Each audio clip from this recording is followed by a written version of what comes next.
Je voudrais aujourd'hui vous parler de la réparation, la restauration de la lumière perdue à cause du péché des yeux. Vous savez, les vacances arrivent à grands pas.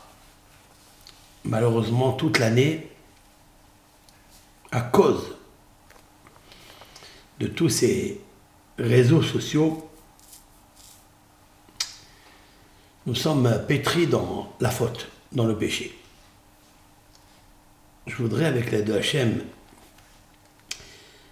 vous donner un conseil comment fuir le piège de la faute de l'œil. La faute des yeux est une faute gravissime. La faute des yeux est en fait le socle du Yetzer Hara. Le mauvais penchant, il sait exactement comment détourner l'homme en le dévoyant, en lui faisant fausse route, fantasme, à cause de l'œil. Donc on va parler de Einaïm. Einaïm en hébreu, les yeux. Il nous faut savoir que, à cause des yeux, il nous faut verser beaucoup de larmes. J'allais dire autrement, que toutes les larmes que nous versons dans nos vies, quand on voit par exemple la mort physique, un de nos proches, ou la mort spirituelle de notre corps, parce que l'âme ne meurt jamais. Il faut savoir, c'est à cause de l'œil, les yeux. Il y a un psaume très important, je vais vous le lire de suite. Bien sûr, je voudrais prendre exemple du roi David. Le roi David était un grand sadique, non? Le roi David était un homme pieux. D'ailleurs, il disait dans un des psaumes, il s'adresse à Dieu avec tendresse et lui dit Shamera nafshi ki hasid ani. Hachem, protège mon âme, garde mon âme, car je suis pieux. Alors on va apprendre du roi David, bien qu'il était pieux, en quoi consiste la piété. La piété qu'il ne faut jamais piétiner. Le roi David a dit dans le psaume Kofiutet, c'est-à-dire 119, dans le verset 129. Vous savez que le psaume 119, il est composé de l'alphabet, des 22 lettres de l'alphabet. Et puis le roi David arrive à la lettre F. La lettre F, c'est la lettre 80, en valeur numérique, 80. La lettre P, F, désigne en fait la bouche. Le roi David, avec sa bouche, il n'a pas honte. Il n'a pas peur. Que dira-t-on? Le roi David va avouer sa faute. Le roi David, il sait que le péché fait avec les yeux lui a causé énormément de recul. Il lui a causé énormément de catastrophes dans sa vie parce qu'il a vu quelque chose qu'il ne fallait pas voir. Le péché des yeux. Je voudrais me servir du roi David parce que pour moi c'est un exemple d'une vraie Torah, d'un vrai homme serviteur de Dieu. Cet homme, pour moi, un homme, certes, mais un ange, car il a dépassé toutes les limites du fantasme. Nous sommes tous des êtres qui nous aimons, des êtres qui avions peur. Que pensera le voisin, la voisine, les parents, les copains, les copines? Des fois, les copines, c'est une épine. On n'arrive pas à accéder, exceller, transcender. David Amelech a pris la tronçonneuse. Il a dit, je préfère être humilié dans un monde passager que d'être humilié dans un monde éternel. Le monde de la victoire, de l'éternité, le monde de l'au-delà, lorsque je vais être à proximité de la majesté, de la Shekhinah, la lumière divine. Je préfère avouer mes fautes ici-bas, car je ne sais pas comment je vais devenir en haut. Qu'est-ce que je vais devenir en haut? Comment le tribunal céleste va m'accueillir? Et donc dans le psaume 119, lorsqu'il arrive à la lettre F, P, la bouche, à la fin, dans le psaume 100, c'est-à-dire le verset 136, il dit, je cite, Pal Gemaim, des torrents d'eau, Yardu Enai, mes yeux ont versé. Bien sûr, il ne parle pas de l'eau ici, il parle de larmes. Des torrents de larmes, mais il les appelle Maïm. De l'eau. Très intéressant que le roi David, au lieu de dire Palgé des Maot, vous savez très bien que les larmes se lisent des Maot, Dima. Le roi David, il dit oui, les larmes sont de l'eau. J'ai versé des torrents d'eau. Mais il ne dit pas j'ai versé. Il dit mes yeux ont déversé des torrents de larmes. Pourquoi? Al, pour cause, lo shamru toratecha. Parce qu'ils n'ont pas observé ta Torah. Tes commandements, ton interdit. Alors, vous savez très bien que dans les livres traduits en français, il y a une traduction erronée, mais alors très fausse, qu'il ne faut jamais, jamais, jamais appliquer.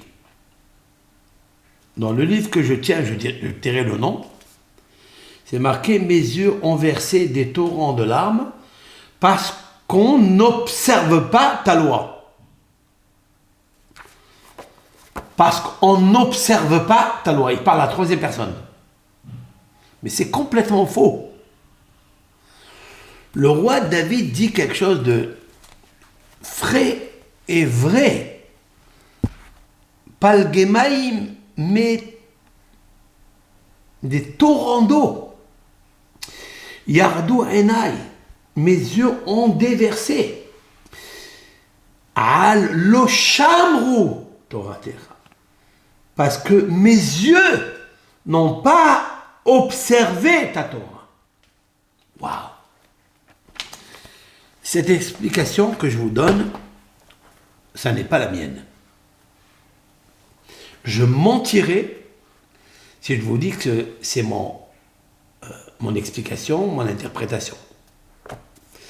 C'est l'explication et en vérité une vraie explication de notre maître, mon maître par excellence parmi les rabbins du Moyen-Âge, qui habitait en Espagne, Rabbeinu Yona Gerondi, contemporain de Maïmonide.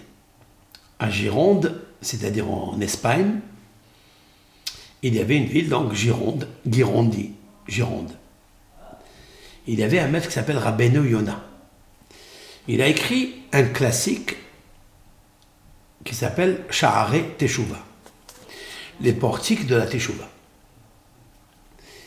Et lorsqu'il porte ce verset des psaumes du roi David, il dit attention d'interpréter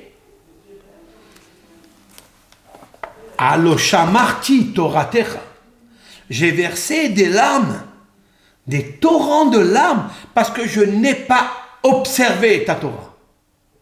Non, parce qu'ils n'ont pas préservé ta Torah. C'est les yeux qui ont provoqué ma chute, toute ma catastrophe, toutes les angoisses, toutes les larmes que j'ai, les malheurs, ils viennent à cause des yeux. C'est un grand secret que le roi David est en train de nous révéler. Le roi David, pour ma part, connaissant ce secret énorme, il dit Palge Maïm Yardu Enai, des torrents de larmes, des Yardu Enai, mes yeux au pluriel. Pourquoi le roi David, il verse des larmes de ses yeux, parce qu'il y a le chiffre 260. Il y a 130 Aïn Yud Nun, Aïn Yud Nun, 2 fois, Enai au pluriel, alors je donne 260. Car c'est ça qu'il faut réparer. 26 fois 10. Al, pour cause, lo shamru toratecha. C'est les yeux qui n'ont pas observé ta Torah, qui n'ont pas eu le kavod de ta Torah. D'un grand tikkun, très grande réparation. Je voudrais dédier ce cours justement pour cette personne qui est malade, Sarah Batléa. Et je voudrais dire quelque chose, que ce n'est pas pour rien que ce nom apparaît pour cette espèce de, justement, Tikkun Pidyon Nefesh. Parce que Sarah et Léa, notre matriarche, avaient 2 spécificités, 2 particularités, les yeux. Sarah, elle avait des yeux très, très visionnaires. Léa avait des yeux visionnaires. Avoir des yeux visionnaires, cela veut dire que les yeux n'ont pas dévoyé là et là. Car quand les yeux ils dévoient ici et là, ils deviennent comme des torrents de larmes. Car les torrents, c'est quoi? Ce sont des parties de réservoirs d'eau qui se disloquent et qui font la dispute entre eux. À savoir, lorsque des fois l'eau arrive de l'océan, alors ils se divisent, ils se disputent. Lorsqu'elles arrivent unies. Mais lorsque ça dépend du territoire où nous nous trouvons, ça dépend de la terre, comment elle est. Est-ce qu'elle est nivelée, ou est-ce qu'elle est rocailleuse, ou est-ce qu'elle est fissurée. Et les eaux vont aller selon la fissure, selon la dispute, si l'on peut dire, car chaque partie qui est fissurée, elle est coupée en 2. Le roi David dit lorsque j'ai regardé avec mes yeux, ici et là,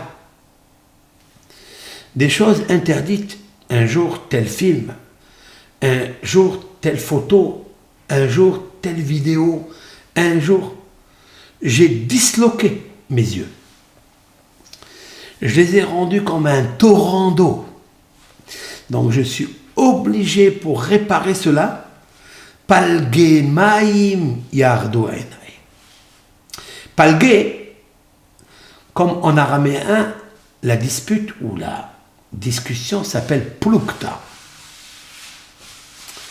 Je veux dire mieux encore, la génération de la dispute, d'or à palaga.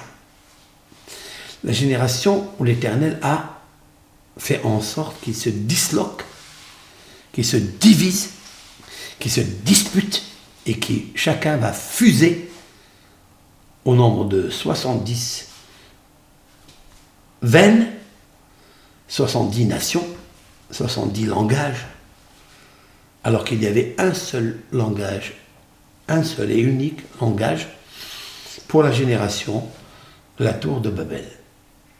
La tour de Nimrod avec Dora Palaga. Palaga, c'est palgué, plukta dans la Gemara, division. Lorsqu'il y a division, alors mes yeux ont besoin d'une réparation. Palge maim, je répète, palge maim yardu enai. Des torrents d'eau vont verser mes yeux, parce que chaque torrent était une vision qui a regardé cet interdit, et une autre, elle a regardé cet interdit. Donc je me suis divisé du nombre 260. C'est-à-dire 10 fois le chiffre 26.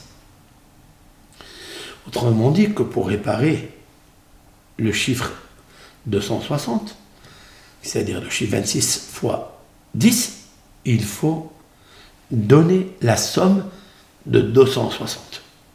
Très, très important. Ah, le Shamru Toratecha, parce qu'ils n'ont pas observé ta Torah. Il n'a pas dit ah, le Shamarti Toratecha. Mais j'ai péché, j'ai fauté, j'ai pas observé ta Torah, alors mes yeux versent de l'âme. Ça n'a aucun sens. C'est les yeux qui ont fauté. Donc si les yeux ont fauté, la réparation est par les yeux. Voilà ce que le roi David a dit.